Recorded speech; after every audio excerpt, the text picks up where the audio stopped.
What's good, everybody? I am back here today to talk about the latest round of OU bans. Recently, Chien-Pao has been voted to be banned following the latest suspect test, and not long after that, Espathra has been quick banned from the tier as well. If you guys do enjoy these types of videos from me, then be sure to leave a like and subscribe to the channel. And with all that said, let's get right on into it. So, starting off with Chien-Pao, a couple weeks back, Smogon announced they would be doing a suspect test for it, following their little survey poll type of thing they do every once in a while to sort of gauge people's opinions on the state of the meta. And people said that they felt, more or less that Chien-Pao was maybe a little too strong right now, and that perhaps some tiering action was in order for it. So they held the suspect test, and basically, if you're wondering why Chien-Pao was in need of testing, or at least that's what people seem to believe, well, basically, if we look at Chien-Pao over here, right, this Pokemon is absolutely phenomenal, and there's really no way you could argue it's not. 135 speed is absurdly fast. It was one of the fastest Pokemon in the tier, and 120 attack is pretty dang high. It's not like crazy high compared to some other mounts, but because of its ability that drops the other Pokemon's defense, this attack stat is actually a lot stronger than it seems at face value. So all that is obviously, just that helps it out so much and just makes it such a strong Pokemon. But even beyond that, Dark Ice is a phenomenal dual stab. It has these strong moves like Ice Spinner, Crunch, that, well, I say strong, but they're only 80 base power. But again, because of its ability, those moves hit a lot harder than they would otherwise. So with Chien-Pao, mainly what you see people using is this ban set. I feel like was the most common, or at least the most hard to deal with, because it's just so much immediate power and pressure right off the grip. You're hitting for just some absurd damage. Again, with your stab, you can have Sacred Sword for coverage to hit stuff like say King Gambit, or maybe other steel types that could resist your attacks, or dark types for that matter, to resist your own dark moves. And of course, Chien-Pao also has access to priority with moves like Ice Shard, that, even for the few things that are faster than it, like say Dragapult for instance, it can still hit for priority with priority moves, and in Dragapult's case, hit it for super effective at that. So this set is just really hard to deal with, because it's so much stuff, even a lot of resists will just get two-shot by this thing when it comes in, because it's so darn strong, especially with Terra. This thing is probably one of the best uses of Terra that we've had, because again, both its stabs are phenomenal, and it can Terra into either one. It could turn into a pure Ice type or a pure Dark type, and get that boost on its stab move, so it just hits even stronger than it already did. And yeah, again, it just made this thing so difficult to switch into.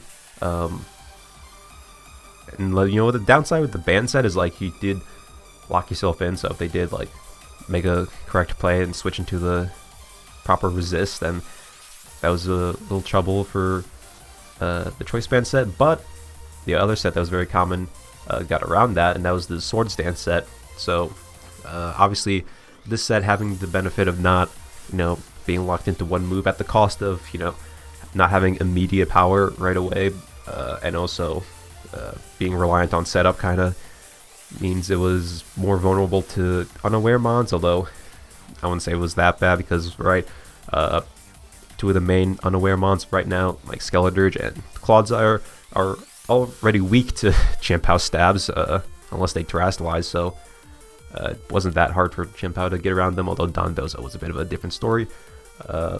Another plus side of this set is that you could afford to run boots, which meant you didn't have to worry about stealth rock damage when you switched in, which was very, very nice for this Pokemon. And yeah, after this thing get a Swords Dance up, basically, again, if you're not unaware, basically no Pokemon was taking a hit, not even the most defensive. Corviknight can packed by either Crunch or Ice Spinner at +2. That's easy 2-shot, no questions asked. So yeah, Chien-Pao is just it's just really like there was counterplay, right? It wasn't like there was nothing that could beat this. You know, it did struggle against other priority. You know, like I said, some stuff like Dondozo could deal with it, and again, other Pokemon like, you know, maybe Skeledirge or even Great Tusk, if they terrestrialize, then they could deal with it. But kind of, you know, forcing your opponent to terrestrialize is kind of, that already makes this Pokemon such a threatening presence if it's doing that, right? So counterplay was there, but it's kind of limited somewhat. So yeah, for those reasons, Smogon decided to hold the suspect test, and with a vote of 107 to 48, the majority of over 60% was reached. As you see, 69%, nice, voted for it to be banned, and thus Chien-Pao is not in the OU tier any longer. So I wasn't that surprised that this happened, because, you know, in my experience, OU tends to be pretty ban happy. But, you know, that's, you know, aside from that, even, like, you know, Chien-Pao was definitely super strong and difficult to deal with. And I mean, it's not that surprising that it became such a demon in the tier, right? Because, you know, after they banned all the other stuff that was broken, it was like, well, now what deals with Chien-Pao? Because, like, you know, before, like way back at the start, you know, people were using the Iron Bundle. It's like, why would you use Chien-Pao instead of that? Because, you know, it was also an ice type, and it was even faster than Chien-Pao, but then that got banned, so that made Chien-Pao better as a fast offensive ice type. And then they also banned Chi-Yu, who was a demon as well, and also one of the better counters / checks to Chien-Pao as well. And yeah, after that got banned, Chien-Pao just also got even better as an option for like an offensive dark type and stuff like that. And even you could argue like Annihilate getting banned. Like, you could say Annihilate, at least after Terrad, was a pretty solid answer to Chien-Pao, because, right, it's because Annihilate was super bulky, and you could hit it with a super effective fighting move and all that. So I definitely think, you know, after all those other bans happened previously, that definitely, you know, sort of paved the way for Chien-Pao to become like the strongest Pokemon in the tier and have like very, not like, again, not no counterplay, but very restrictive counterplay, and just not a lot that could handle it. So not that surprising in the grand scheme of things, but it is, you know, yeah, it's kind of, I guess, a little sad maybe, because he's cool Pokemon, but he's just a little too strong, it would seem. So that's Chien-Pao. But of course, Chien-Pao is not the only Pokemon to get banned recently, because once again, Espathra has also been voted to be banned as well. However, this was not a suspect test. It was actually a quick ban by the Smogon Council that took place as soon as the Chien-Pao suspect test ended. The council decided it was, you know, appropriate to, you know, hold a quick ban as opposed to a suspect test, because they felt like, you know, Espathra was a big enough threat that it warranted immediate action.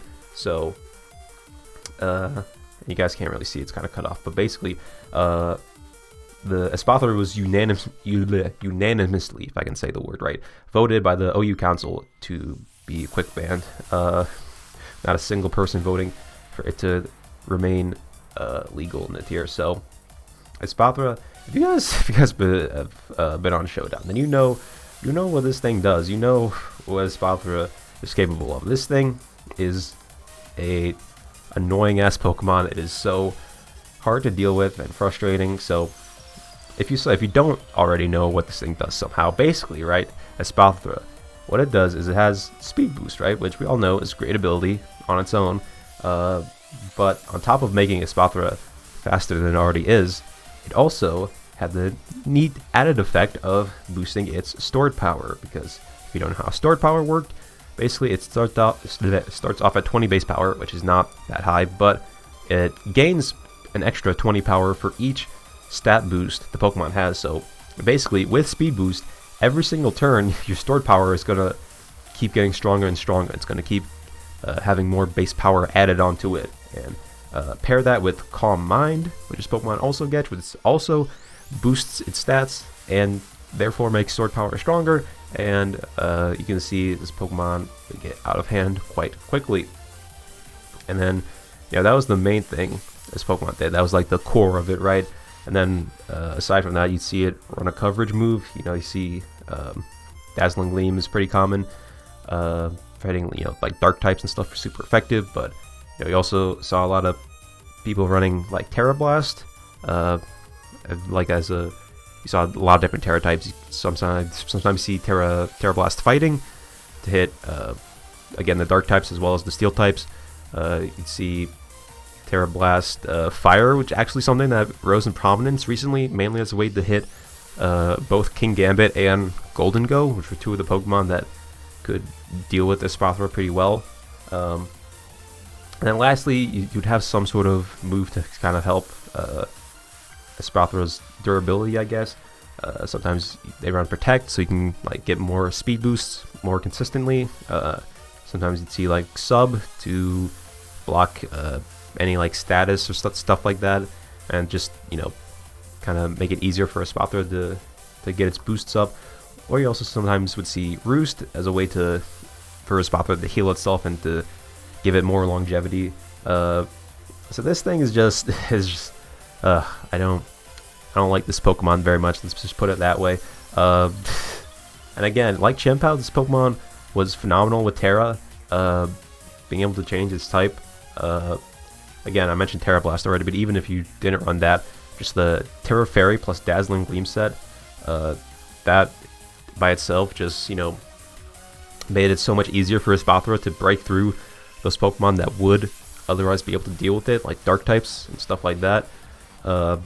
It's just a really annoying Pokemon, and like it feels kind of weird for me, like for this Pokemon to get quick banned like that, because well, for one thing, for starters, at the beginning of the gen, this Pokemon wasn't even OU by usage. It was OU for a while, because, or excuse me, UU for a while, because, you know, people hadn't really been experimenting with it that much at the start.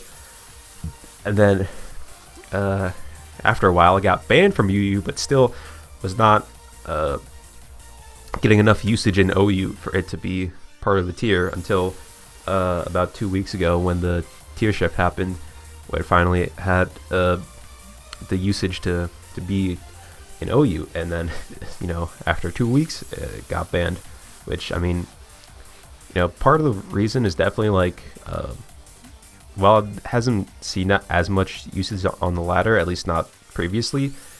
People have used it quite a bit in tournaments, and it's been a very annoying Pokemon to deal with, especially because, you know, most of the time when people use Espathra, they use it with some sort of support. And the main one people are using right now is with Orthworm, and basically using Shed Tail to pass a substitute to Espathra to, you know, just again give it an easier time to set up and sweep your opponent. But besides that, you'd also see, you know, people could also run like screens with Grimmsnarl to help Espathra get set up. That was also a pretty common thing you saw. And so, you know, and that's the thing with Espathra, right, is like once it got set up, it was basically GG, right? It was so hard to deal with at that point. You really had to deal with it before it could get set up, right? But even then, like, there's not a lot of Pokemon that can like reliably come in and deal with it, right? Like some of the few that like I can think of would be like bulky dark types like Ting Lu, for example, or, you know, stuff like Unaware Bonds that would ignore its boost, like Skeledirge. But even in those cases, it's like, first of all, Ting Lu, well, it could probably switch in, and it's not doesn't have to worry about stored power. It's definitely not gonna appreciate, you know, super effective Dazzling Gleam if Espathra already manages to get some boosts up, and especially if it terastallizes. So you basically have to come in and hope you can just whirlwind it out before it did too much damage. And with Skeledirge, right, well, like, you had Unaware, so you didn't have to worry about the Calm Mind boost. But even though Unaware would ignore those, it would still, stored power would still get the boost in base power. So Skeldred still had to worry about that, and you know, even with Unaware, if Espathra got enough boosts up, eventually Stored Power would just become too strong, and Skeldred wouldn't be able to take those hits, and so it became like a thing where, you know, if you did have a Pokemon that could deal with it, which not every team did, but if you did, you would have to like switch it in immediately as soon as they sent out a Espathra. Otherwise, you know, if it was able to get too many boosts up and just like start snowballing, then it'd be too late. You wouldn't be able to deal with it really. So yeah, Espathra is really a pain for people to deal with. I mean, it feels like, I don't know, it's like I feel very conflicted because to me it almost feels like an admission of defeat that we banned this Pokemon, because it's such a cheese Pokemon, right? Like it does basically one thing, and it just, you know, and it does it well, but it's like, fuck man, it's just so obnoxious. But I guess, you know, it had to be done. It's just a little too annoying. But yeah, I still think it's crazy that like this Pokemon went from UU to UUBL to OU to Ubers in like 3 months. I don't know if that type of bouncing around the tiers has ever happened before in the past. If Pokemon has gone from UU to Ubers that quickly, it might be a new record. But yeah, that is Espathra. Now we can look, if we go ahead and look at Ubers right now, we can see we've gotten quite a few Pokemon here by this point.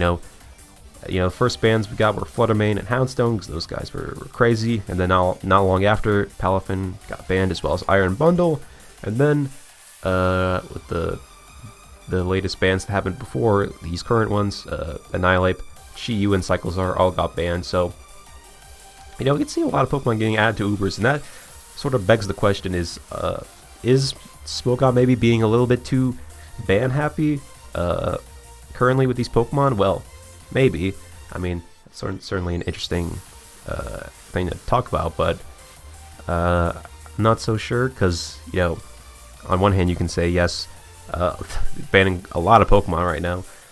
For one thing, first of all, this generation does have some pretty insane power creep, so I think it is sort of somewhat valid that a lot of Pokemon would be needed to be banned, because it's just like, you know, we have some of the strongest Pokemon we've ever seen in this generation, and it's like, you know, sometimes Pokemon are just too strong for the game, and like they just can't be balanced competitively. So sometimes it just has to happen. But also, on the other hand, if you think about it, you know, we had the test for Terastallize to see, like, decide should we keep it or not, and you know, the community decided that we should keep Terastallize around, at least for the foreseeable future. And if you think about it like that, then, you know, these bans that are happening now are kind of, you know, kind of, you could say, I guess, the result of Terra sticking around, right? Because if you look at a lot of the Pokemon that have been banned recently, a lot of them are really strong because they can Terastallize. You know, stuff like Annihilate, but it turns into a Fairy type or a Water type. It just becomes infinitely more hard to deal with because it's so bulky. Champow, like we said, is super strong when it gets the boost from its stabs when it Terras. Same thing with Chi-Yu, when it also was great at doing that with Terra. We talked about Espathra being able to beat a lot of its counters when it Terastallized. So, you know, it's sort of a case where, like, I feel like if Terastallize had been voted on to be banned, then probably a lot of these Pokemon would still be around, because without Terra they'd be a lot more manageable. But it's I think it's a case of like since we have Terra around still, some of these Pokemon just have to go, because with that mechanic they were a little too strong. So I think it's just, you know, it's kind of a give and take, right? You know, we get to keep Terra at the cost of some mons getting banned, which is kind of, you know, is that a worthwhile trade? I mean, I guess it depends on your feelings on Terastallization, but personally I think for the moment it's fine. I think, you know, I think Terastallization is a fun mechanic, and I'm glad it's still around. And I think, you know, if some Pokemon need to be banned for that mechanic to be balanced in the tier, then I think that it's a fine trade-off for now. But I do also want to mention that while, again, a lot of Pokemon have gotten banned, there is the possibility that some of them will be retested once Pokemon Home comes out, because that's the other thing you have to consider, is the fact that since we're playing with a limited dex right now, there's not a lot of answers to certain Pokemon, and it's also like part of the reason why Pokemon like Great Tusk are used so much is because there's not a lot of other options. So I think definitely after Pokemon Home comes out, there will be potential for some Pokemon to be, retested, and to see, are they really that crazy? They might be that crazy now, but if you have the old guys back, will they be crazy then still? I guess we'll wait and see. But yeah, I do think there is, still some potential that some of these mons could come back in the future. So I wouldn't worry about it too much. Definitely have to wait and see how the meta changes once Home comes out. But yeah, I think that is all from me. So appreciate you guys watching the video, and I would also love to hear your guys' thoughts on all this as well. If you think, do you think Smogon's being a little too ban happy right now, or do you think bans are justified? And like I said, that when Home comes out, things might change. I'd really love to hear what you guys have to say, and I think that's it for me. So again, thank you all for watching, and I'll catch you guys next time.